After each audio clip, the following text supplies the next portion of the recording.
નમસ્કાર બાલ દોસ્તો, સ્ટાન્ડર્ડ 10 મેથેમેટિક્સ. હવે આ છે ને એ કોન છે, એટલે કે ગુજરાતીમાં એને શંકુ કહેવામાં આવે છે. શંકુમાં નીચેના ભાગમાં આ એક વર્તુળ છે, એનું રેડિયસ છે BC. બી થી એ સુધીનું અંતર છે એ કોનની હાઇટ છે, અને AC અંતર છે એ સ્લેન્ટ હાઇટ અથવા તો તિરકસ ઊંચાઈ એવું કહેવામાં આવે છે.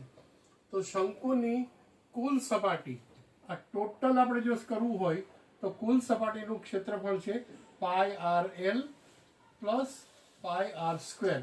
πr² જે છે એ વર્તુળનું ક્ષેત્રફળ છે πr², અને πrl એટલે કે શંકુની વક્ર સપાટીનું ક્ષેત્રફળ. તો અહીંયા l તમારે જો ગોતવી હોય તો તમને મળે છે l² = h² + r².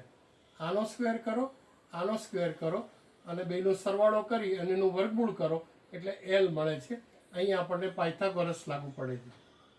તો આજે આપણે 3 શંકુની ટોટલ ડિટેલ સમજવાનો પ્રયત્ન કર્યો કે કુલ સપાટીનું ક્ષેત્રફળ હોય તો πrl પ્લસ πr².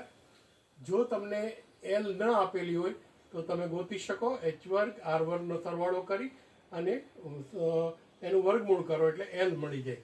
અને r આપેલી હોય, h આપેલી હોય, તો કોઈ પણ વસ્તુ ન આપેલી હોય તો આપણે શોધી શકીએ. તો આ શંકુની ડિટેલ જો તમને સમજાણી હોય તો લાઈક કરવા નમ્ર વિનંતી છે. Thank you.